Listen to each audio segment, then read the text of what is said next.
ये कैसे पॉसिबल हुआ है? तो हम इसे कहते हैं, जैसे ये पूरा फिनोमेना हम इसे कहेंगे सक्सेशन कहते हैं। और कल जो जीरो शेयर के अंदर जो 2-3 स्टेजेस को डिस्कस किया था, नेक्स्ट आज जीरो शेयर के अंदर 335 पेज पे है, शेयर स्टेज पे आते हैं। हर्ब स्टेज के बाद देन शेयर स्टेज आता है। जैसे यू नो वेरी वेल कि हर्ब्स जो होते हैं उनके अंदर कोई ब्रांच वगैरह नहीं होती है। शेयर के अंदर जो है ब्रांचेस होती है। हम आमतौर पे शेयर को, जैसे कॉटन का प्लांट है या चिलीज के जो प्लांट होते हैं उनको हम कहते हैं ये शेयर है। हर्ब से आगे शेयर्स होते हैं। देन जो है जिस भी ट्री, जैसे आप ट्री देखते हैं तो उसके अंदर एक वुडी ट्रंक होता है। तो वुडी ट्रंक वाले लाइक जो प्लांट को हम कहेंगे ट्री कहेंगे, हैं तो ये सब भी प्लांट्स हैं। जैसे हर्ब भी प्लांट है, शेयर भी प्लांट है, ट्री भी प्लांट है, पर सबके अंदर जो टर्मिनोलॉजी से अलग अलग है। तो 335 पेज पे शेयर स्टेज है। हर्ब से आगे थोड़ा सा डेवलप स्टेज है, that is called share stage. Soil is covered with xeric vegetation. Xeric लफ्ज का मतलब होता है, जैसे जीरो फाइट्स, जीरो लफ्ज का मतलब ही होता है ड्राई होता है। ड्राई कंडीशंस में पाए जाने वाले प्लांट्स होते हैं तो उन्हें हम कहते हैं कि ये ज़ीरिक वेजिटेशन है। And these shrubs which have low woody plants that are smaller than trees and have little or no trunk, ये इनके अंदर कोई ट्रंक वगैरह नहीं होता है। इन वुडी ट्रीज से जरा ये छोटे ही होते हैं, क्योंकि वुडी ट्रीज आखिर में फाइनली, जैसे आपको पता है, जो क्लाइमेक्स कम्युनिटी होती है वो जैसे इन वुडी ट्रीज की होती है। जिस जगह पे पायोनियर कम्युनिटी लाइकन्स आई थी, तो उसी जगह पे फाइनली सेम उसी प्लेस पे आखिर में वुडी ट्रंक वाले जो ट्रीज आते हैं तो फॉरेस्ट बन सकता है। But slowly and gradually replacement of one community by another community होता रहता है, जिसे हम क्लाइमेक्स को, जिसे हम सक्सेशन ही कहते हैं। So seed are spread by rhizome और near by places that overpower them and make them situation inappropriate for the others। जाहिर है, जैसे आप हिस्ट्री के अंदर जैसे हमने पढ़ा था ना, एक जैसे लोगों का ग्रुप दूसरे लोगों के ग्रुप को रिप्लेस करके वो उधर डोमिनेंट हो जाता है, तो बिल्कुल इसी तरह से हर्ब्स को जो है ये रिप्लेस करके शर्ब्स आ जाते हैं। शर्ब्स के बाद देन जो है एक थोड़े से इतने ज्यादा वुडी स्टेम वाले नहीं होते, पर बाद में फाइनली जब वुडी स्टेम वाले प्लांट, जिन्हें हम ट्रीज कहते हैं, उनका फॉरेस्ट बन जाता है। रिप्लेसमेंट है, जैसे पहले वाले ग्रुप को टोटली रिप्लेस करके दूसरा ग्रुप जो आ जाता है, इस रिप्लेसमेंट को ही तो हम सक्सेशन कहते हैं। तो due to their inability to compete, shrubs have taken the place of the shrubs. Early shrubs invasion is a gradual, but once a few shrubs have grown stronger, birds move in and help with the seed dispersal। जैसे हमने कल भी थोड़ा सा discuss किया था, ये बजाय तो हमें प्लांट स्पीशीज नजर आती है किसी भी एक एरिया के अंदर जहाँ पे सक्सेशन का फिनोमेना हो रहा है, डोमिनेंट प्लांट स्पीशीज होती है, उसी वही नजर में आते हैं। उनकी हवाले से जो मुख्तलिफ स्टेजेस के नेम है, और इनके अंदर जाहिर है जैसे एक प्लांट वेजिटेशन चेंज होती है तो वहां पे रहने वाले एनिमल्स भी आहिस्ता आहिस्ता चेंज होंगे।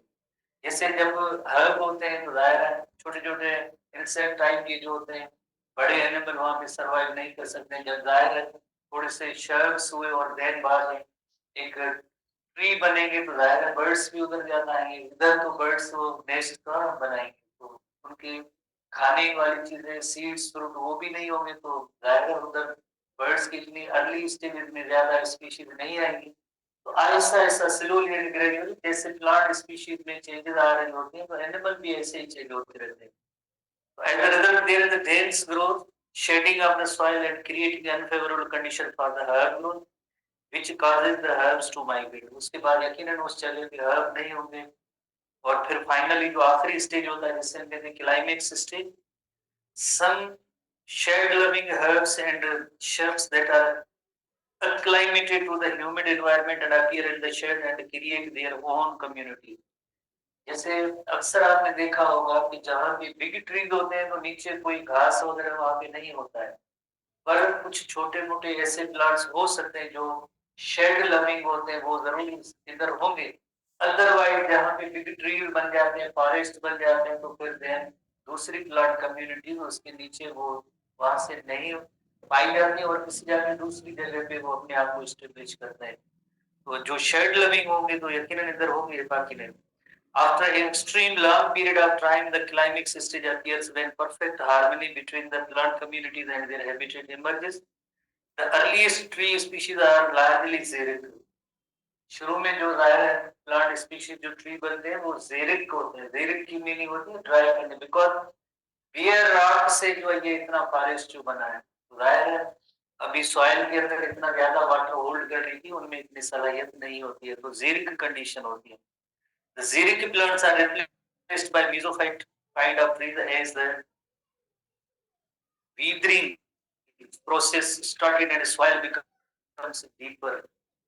Weathering एक जनरल फिनोमेना है जिसका मतलब होता है वीदरिंग। वीदरिंग एक ऐसा फिनोमेना है जिसमें क्या होता है कि जो बिगर रॉक्स होती है, रॉक्स जो बिगर होती है वो स्मॉलर पार्टिकल्स में जो ब्रेक होती है, तो वो छोटे छोटे टुकड़ों में ब्रेक होते हैं। इस अमल को हम कहते हैं वीदरिंग कहते हैं, फिनोमेना इज कॉल्ड वीदरिंग।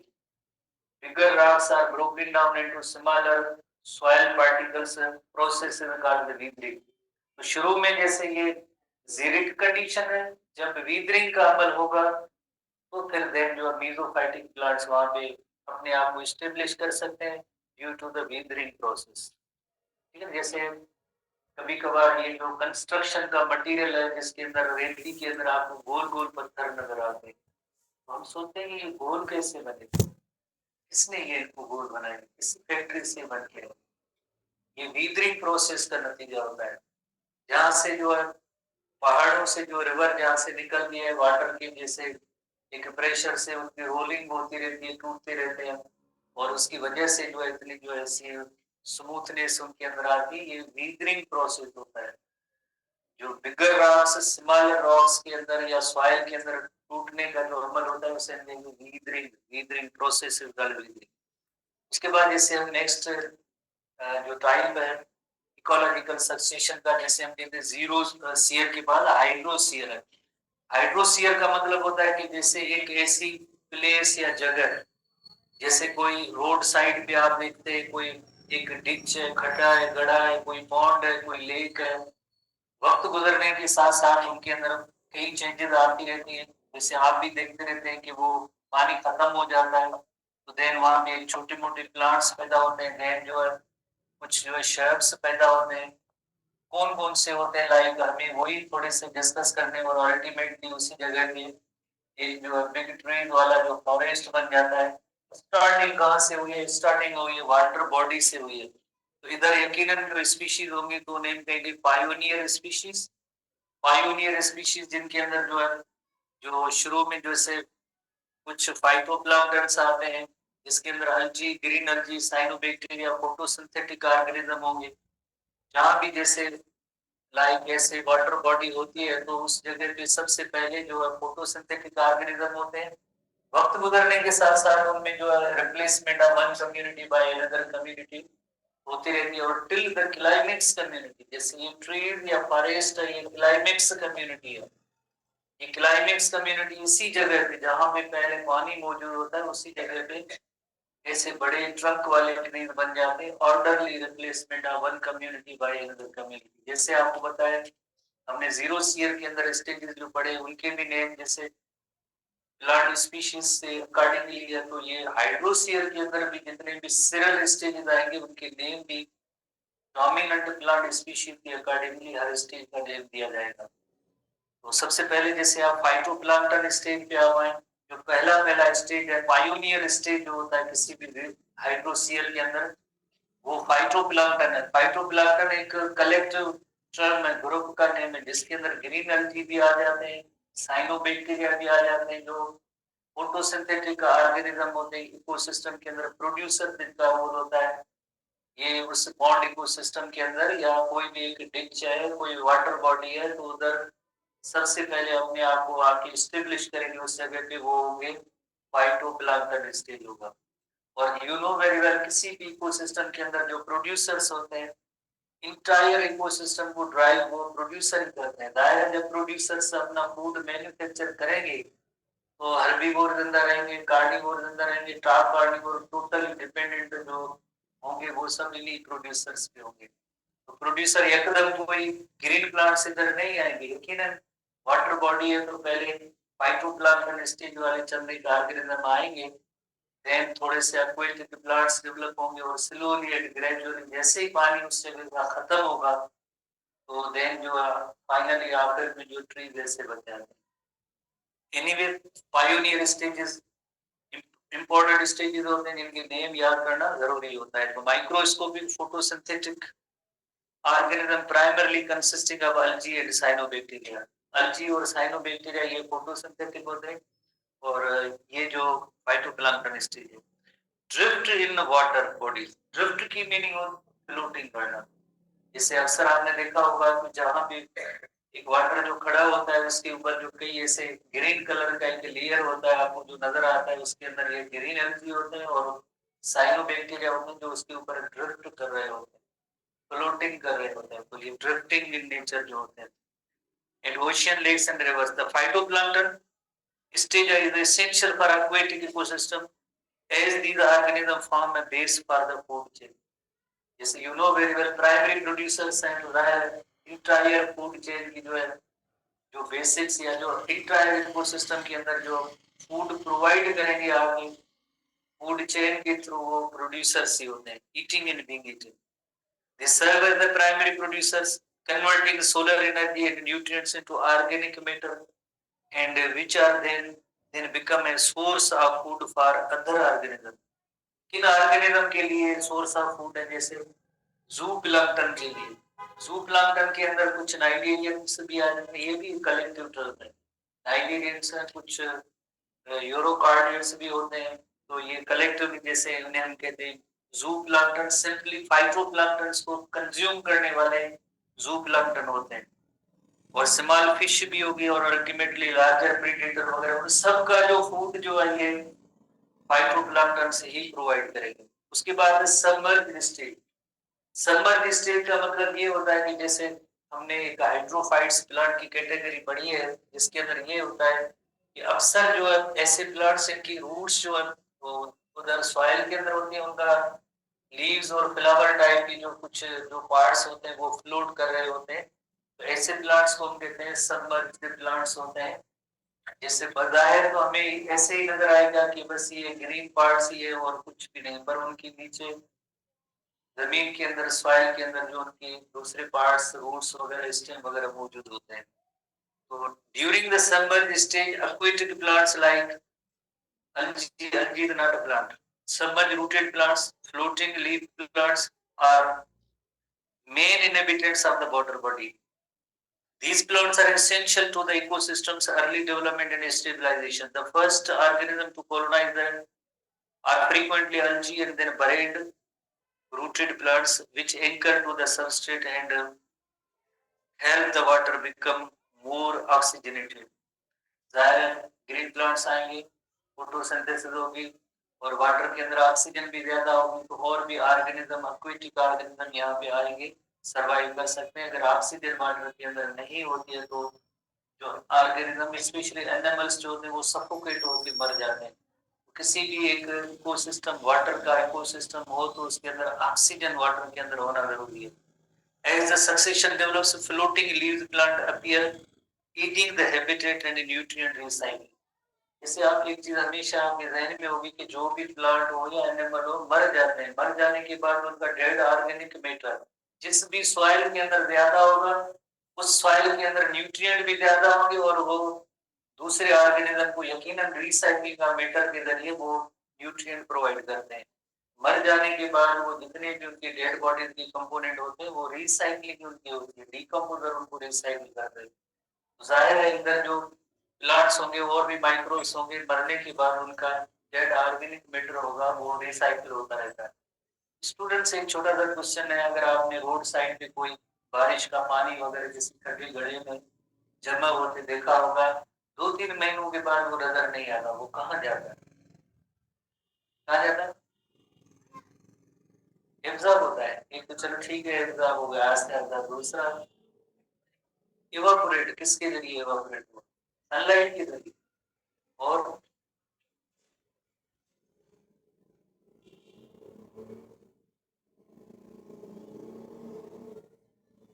अक्सर जो जहाँ पे जैसे आपने फ्लड्स देखी होगी, जब भी किसी जमीनों पे आती, जैसे 1-2 साल पहले ग्रैंड इलाकों में फ्लड्स आई थी, पूरी जमीन ही जो थी वो पानी से जैसे भर गई थी, फसलें वगैरह बर्बाद हो गई थी, डैमेज हो गया था।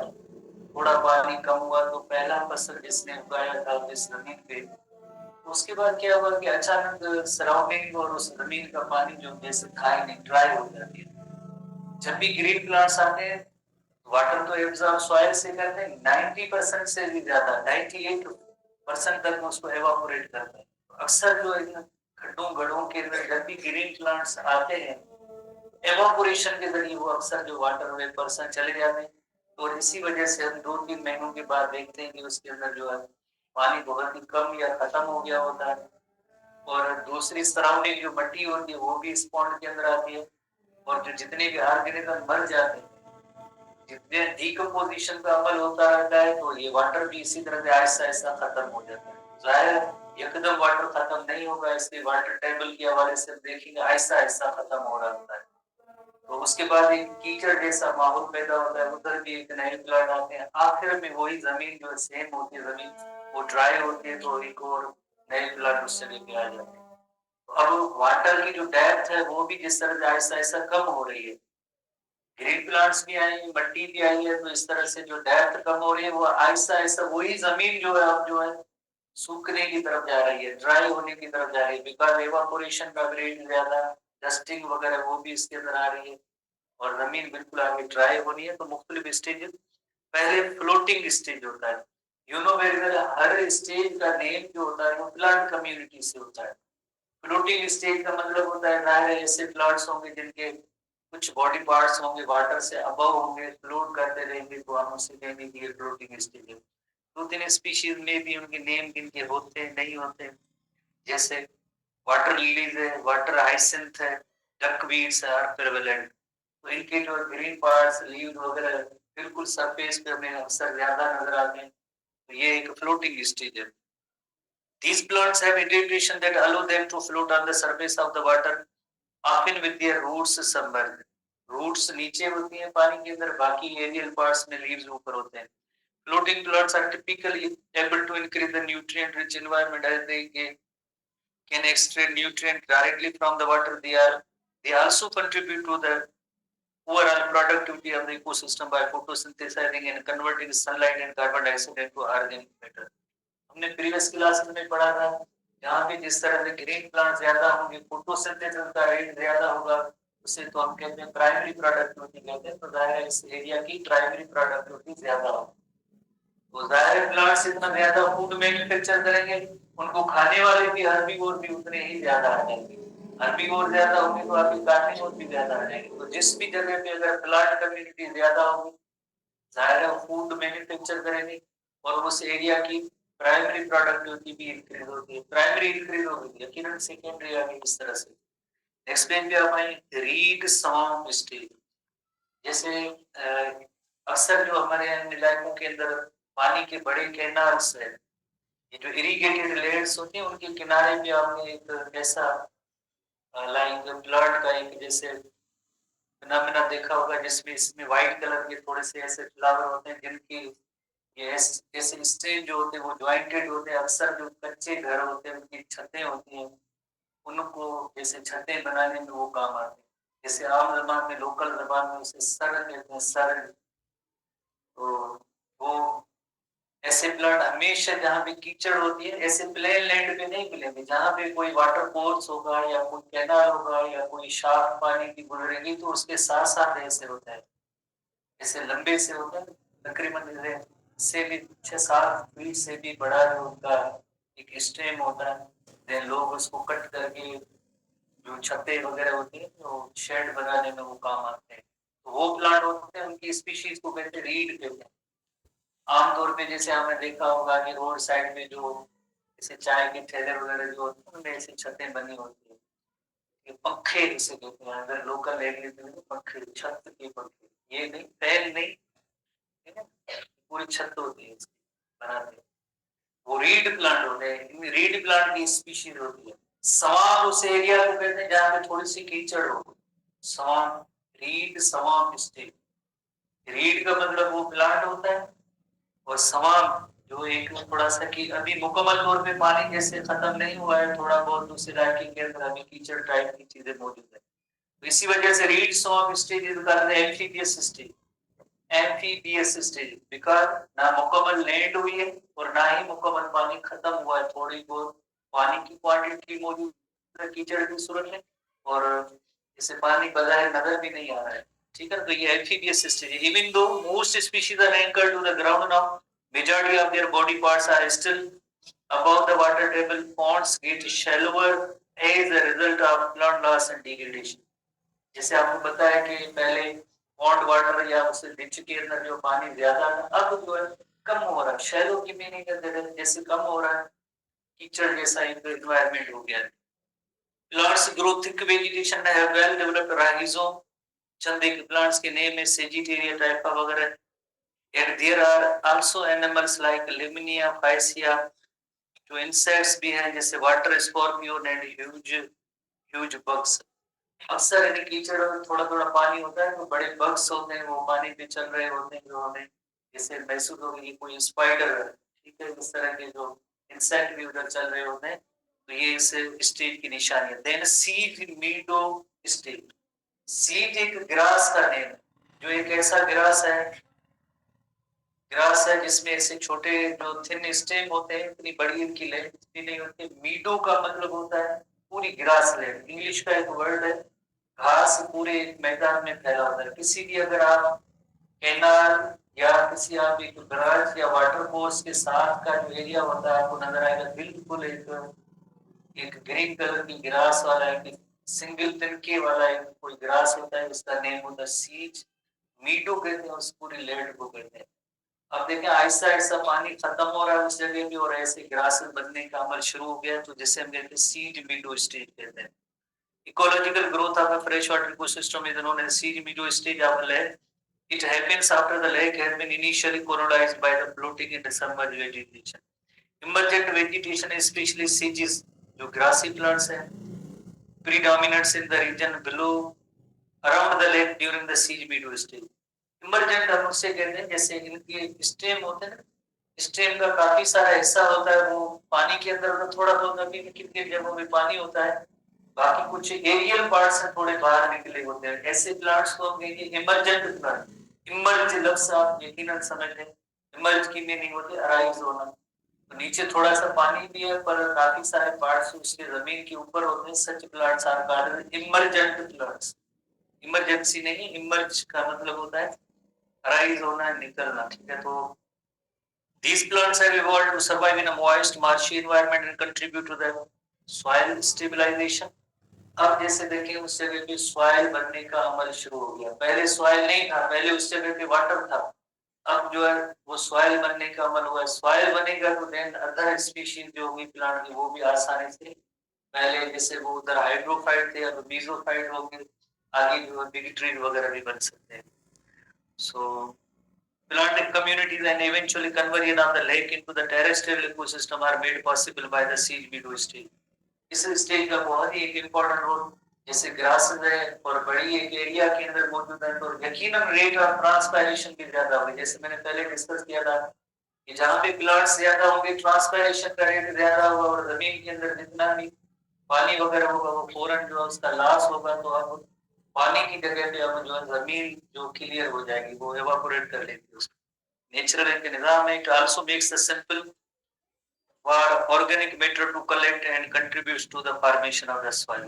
उसके बाद woodland stage, वुड का मतलब जैसे यकीनन अब ऐसे प्लांट्स होंगे जिसके अंदर अब थोड़ा सा स्टेम जो इतना ज्यादा थिक नहीं, लिटिल बिट थिक स्टेम वाले, जैसे लाइक कुछ प्लांट्स आ जाते हैं जिससे हम कहते हैं वुडलैंड स्टेज, फाइनली जो है वो फॉरेस्ट ही बन जाते हैं। Woodland stage is stage in which trees and dense forest canopy dominates the vegetation. Canopy जैसे you know very well, physics के अंदर भी जैसे लफ्ज इस्तेमाल होता है, कैनोपी नहीं होता है फिजिक्स के, जैसे ये ट्रीज होते हैं जो शेड बनाने और सनलाइट को नीचे आने नहीं देते सनलाइट को, तो ये जो कैनोपी कहते हैं। तो इसके नीचे, ट्रीज के नीचे अक्सर आपने देखा होगा कि प्लांट्स होते ही नहीं है। जब जिस जगह पे ट्रीज आते हैं तो नीचे उस एरिया के नीचे कोई दूसरा प्लांट होगा ही नहीं, हाँ होते हैं वो होते हैं जो शेड लविंग प्लांट्स होते हैं। शेड लविंग प्लांट होंगे वो इनकी कैनोपी के नीचे आ सकते हैं। बाकी अक्सर आपने देखा होगा कि बिग ट्रीज के नीचे कोई भी छोटे ग्रासेस प्लांट नहीं होते हैं, तो ये कैनोपी की वजह से है। तो trees species including deciduous and evergreen trees. Deciduous plants वो होते हैं जो ऑटम सीजन के अंदर अपने जो लीव्स को गिराते हैं, उन्हें हम कहते हैं डेसिडियस प्लांट्स। और एवरग्रीन जो होते हैं जो कभी भी अपने लीव्स को शेड नहीं करते हैं, उन्हें हम कहेंगे ये एवरग्रीन है। जैसे पाकिस्तान के नॉर्दर्न एरियाज के अंदर आप देखेंगे पाइन ट्री वगैरह, ये कभी भी अपने लीव्स को शेड नहीं करते। पर हमारे इलाकों के अंदर जैसे नीम ट्री को आप देखें, ऑटम सीजन होगी तो यकीनन जो लीव्स की शेडिंग वगैरह होती है, तो शेडिंग करने वाले जो प्लांट्स होते हैं उन्हें हम कहेंगे डेसिडियस।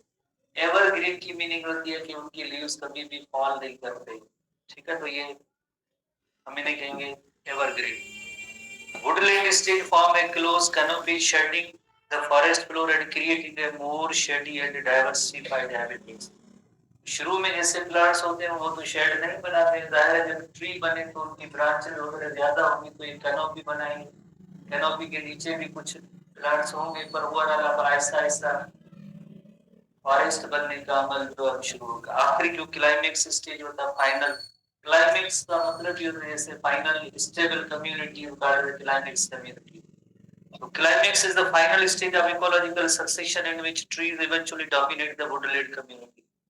आपको याद है कि जैसे हमने पढ़ा था कि जो पायोनियर होते हैं तकरीबन 3 से 4 साल लगते हैं पायोनियर कम्युनिटी बनने में। बाद में जैसे 5 से लेकर 150 ईयर तक इंटरमीडिएट कम्युनिटी होती है। 150 ईयर से प्लस जो है देन जो है वो स्टेबल कम्युनिटी को बनने का टाइम लगता है। जैसे मैंने आपको प्रीवियस क्लास में बोला था कि ऐसी चीजें हम देखते तो नहीं, हम कब छोड़ते हैं इनको। थोड़ा सा ट्री थोड़ा बड़ा होता है उसको कट कर लेते हैं, तो ये बनने का कोई प्रोसेस ही नहीं होता है। पर जिन जिन जगहों पे ऐसे फॉरेस्ट बने हुए हैं तो इसका मतलब ये है कि इनको 150 ईयर से एटलीस्ट लगे हैं, तब जाके ये जो है ऐसे फॉरेस्ट वगैरह बढ़ना जो है ये पॉसिबल नहीं। बहरहाल अल्टीमेटली जो है इनको फॉरेस्ट बन जाते हैं। जिस जगह पे पहले पानी था अल्टीमेटली आखिर में उस जगह पे एक फॉरेस्ट बन गया। फॉरेस्ट दुनिया के अंदर मुख्तलिफ किस्म के फॉरेस्ट होते हैं। अगर प्लानिट अर्थ को देखें, प्लानिट अर्थ को हम जो है जैसे उनके डिफरेंट रीजन्स में डिवाइड कर सकते हैं। इमेजिनरी एक लाइन होती है जिससे हम कहते हैं इक्वेटर कहते हैं। इक्वेटर के इर्द गिर्द जो एरियाज होते हैं उन्हें हम कहते हैं ट्रॉपिकल एरिया। ट्रॉपिकल एरिया के बाद दोनों साइड से टेम्परेट एरिया होते हैं और फाइनली जो है फ्रोजन एरिया होता है जहाँ पे बर्फ होती है। ये टेम्परेट है, ये भी टेम्परेट है। इक्वेटर के दोनों रीजन में ट्रॉपिकल रीजन होता है और ये भी ट्रॉपिकल रीजन है। तो एक ऐसे फॉरेस्ट जो ट्रॉपिकल रीजन में होते हैं उन्हें हम कहते हैं ट्रॉपिकल रेन फॉरेस्ट कहते हैं। Temperate region of the planet earth, वहां पे फॉरेस्ट मिल सकते हैं तो उन्हें कहेंगे टेम्परेट। डेसिडियस फॉरेस्ट भी हो सकते हैं, एवरग्रीन भी हो सकते हैं। अल्टीमेटली फॉरेस्ट तो बनना है, पर ऐसी जो सीरीज और सीक्वेंस दुनिया की हर जगह पे हो सकती है। तो इसी वजह से हम कह रहे हैं कि लाइक ये ट्रॉपिकल फॉरेस्ट होगा, ये टेम्परेट फॉरेस्ट होगा। डिपेंड करता है कि स्टार्टिंग किस एरिया से हो जाए। पहले जो शुरू में वाटर बॉडी थी वो किस एरिया में थी, तो उसकी स्पीशीज जो आखिर में फॉरेस्ट की स्पीशीज बनेगी। जाहिर है जो हमारे इलाकों में जो फॉरेस्ट की स्पीशीज है वो हर जगह पे थोड़ी होगी। हर जगह पे दुनिया के अंदर जो कोने के अंदर आपको पता है क्लाइमेट के हवाले से अलग अलग ट्री होते हैं। तो हम कहेंगे नहीं इस इधर जो फ्लाई ट्री होगा कोई और हो ही नहीं सकता है। जैसे आप इधर देखें बबूल वगैरह जो होते हैं पाकिस्तान के नॉर्दर्न एरिया में तो नहीं है। नॉर्दर्न एरिया की जो फॉरेस्ट है वो उनकी प्लांट स्पीशीज इधर तो नहीं होती है। तो ये डिपेंड करता है आखिर में कि किस एरिया से ये स्टार्ट